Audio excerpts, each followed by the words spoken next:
Pinigų karta ir brokeriai draudimas.lt pristato naują draudimo paslaugų gidą. Skaitykite, lyginkite, sekite, domėkitės, kas vyksta su jūsų pinigais. Skaičiuosime kartu, taupysite jūs.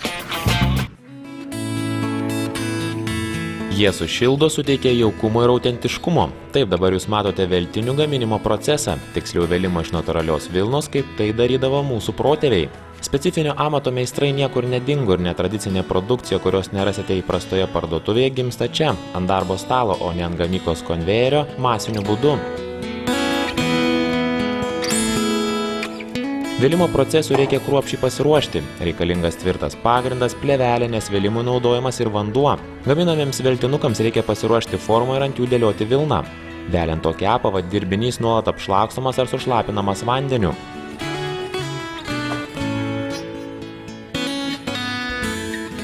Kuriant veltinius galima panaudoti ir spalvotos vilnos, tuomet veltinukai bus margesni, puošnesni. Paruošus dirbinį susukamas į plėvelę ir pradedamas pagrindinis vėlimo procesas. Galiausiai veltiniai dar pamuiluojami, paveliami rankomis, pataisomi nelygumai.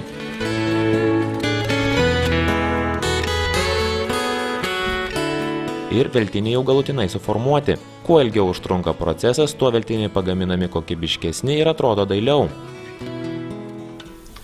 Tokius veltinukus, kur rodėm, užtrunka kažkur iki valandos. Jeigu gražiai padaryti, kad žmogus galėtų nešioti ir kad niekas neatsilapotų, vilna neišsipešiotų ir panašiai. Jeigu labai paprastus veltinukus galima ir greičiau per pusvalandį padaryti, jeigu dar kas nors yra pašalyje, kas gali padėti, sakykime, sudėlioti tą vilną, kitas žmogus gali gauti, dar greičiau gali užtrukti. Kadaise veltiniai saugodavo šaltą žiemą, kai žmonės namus šildydavosi patys, nebūdavo centralizuotos šildymo sistemos. Tačiau veltiniai pamažu grįžta į madą ir kai nuolat kalbama apie artėjančią šaltą žiemą, šių gaminių poreikis padidėja. Pasak pono Rolando, žmonės greitai pajunta veltinių naudą.